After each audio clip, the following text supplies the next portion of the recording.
pengembangan sistem informasi. Yang pertama, metode System Development Life Cycle atau SLDC. Metode ini adalah metode pengembangan sistem informasi yang pertama kali digunakan, makanya disebut dengan metode tradisional. Yang kedua, metode waterfall, sering juga disebut model sequential linear, metode pengembangan sistem yang paling tua dan paling sederhana.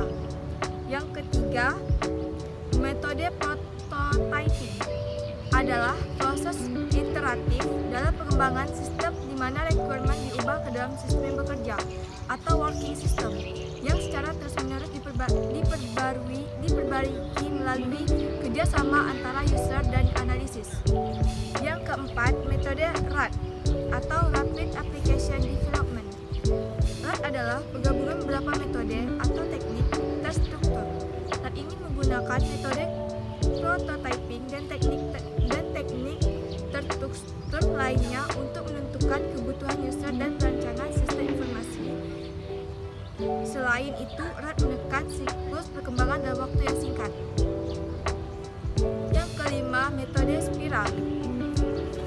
Metode spiral pada awalnya diusulkan oleh Baum adalah metode proses perangkat lunak evolusioner yang mengangkat sifat iteratif dari prototipe dengan cara kontrol dan aspek sistematis model sequential linear.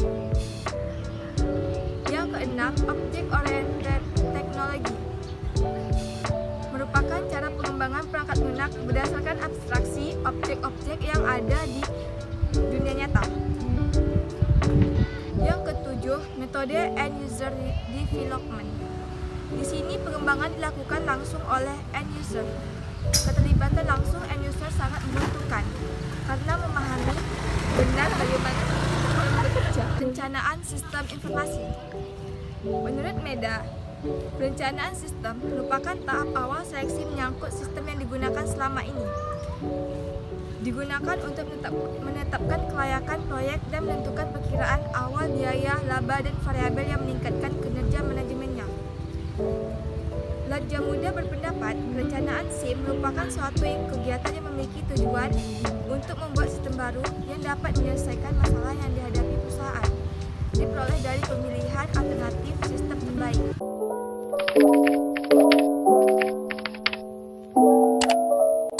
Pendekatan alternatif dan penggunaan pendekatan terakhir.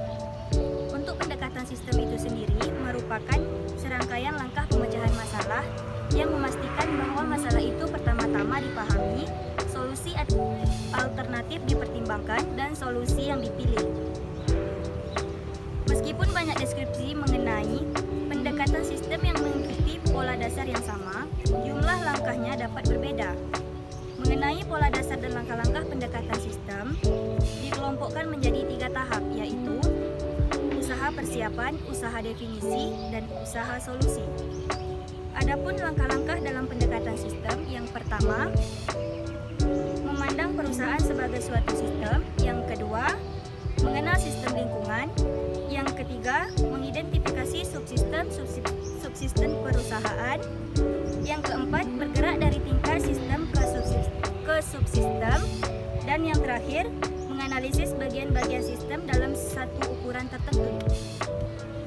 Setiap bagian dari sistem dianalisis secara berurutan, di mana dalam poin ini terbagi dalam 7 elemen, yaitu yang pertama, mengevaluasi standar. Yang kedua, membandingkan output sistem dengan standar. Yang ketiga, mengevaluasi manajemen. Yang keempat, mengevaluasi pengolah informasi. Yang kelima, mengevaluasi input dan sumber daya input. Yang keenam, mengevaluasi proses transformasi. Dan yang terakhir, mengevaluasi sumber daya output.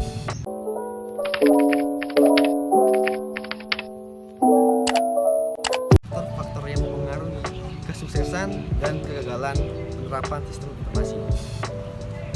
Faktor penyebab munculnya masalah pada sistem informasi. Faktor tersebut dapat bersifat teknis dan non teknis. Faktor-faktor tersebut yaitu yang pertama, desain. Sistem informasi dikatakan gagal jika desain tidak sesuai dengan struktur, budaya, dan tujuan organisasi secara secara keseluruhan. Yang kedua, data.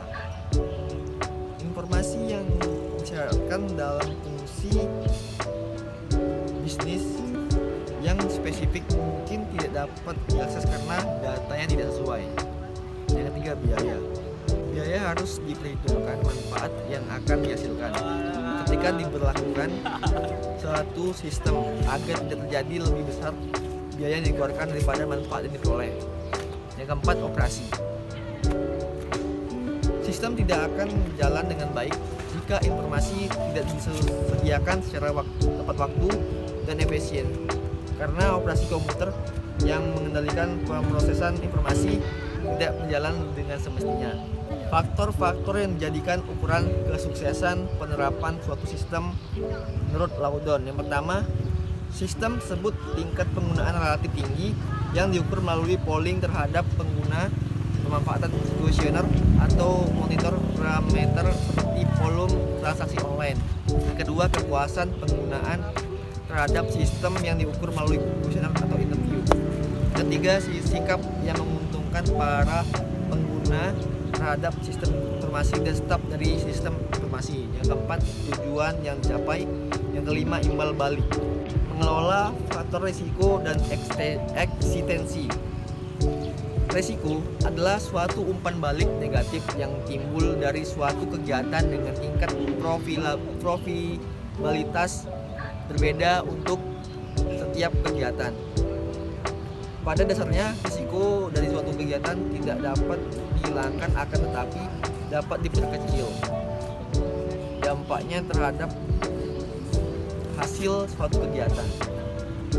Proses menganalisa serta memperkirakan timbulnya risiko dalam suatu kegiatan disebut sebagai manajemen risiko. Pada dasarnya, faktor-faktor risiko dalam suatu perencanaan sistem informasi dapat diklasifikasikan ke dalam 4 kategori risiko. Yang pertama, katastrofik bencana, B, kritikal kritis, C, marginal kecil, yang ke B, negligible, dapat diabaikan. Adapun pengaruh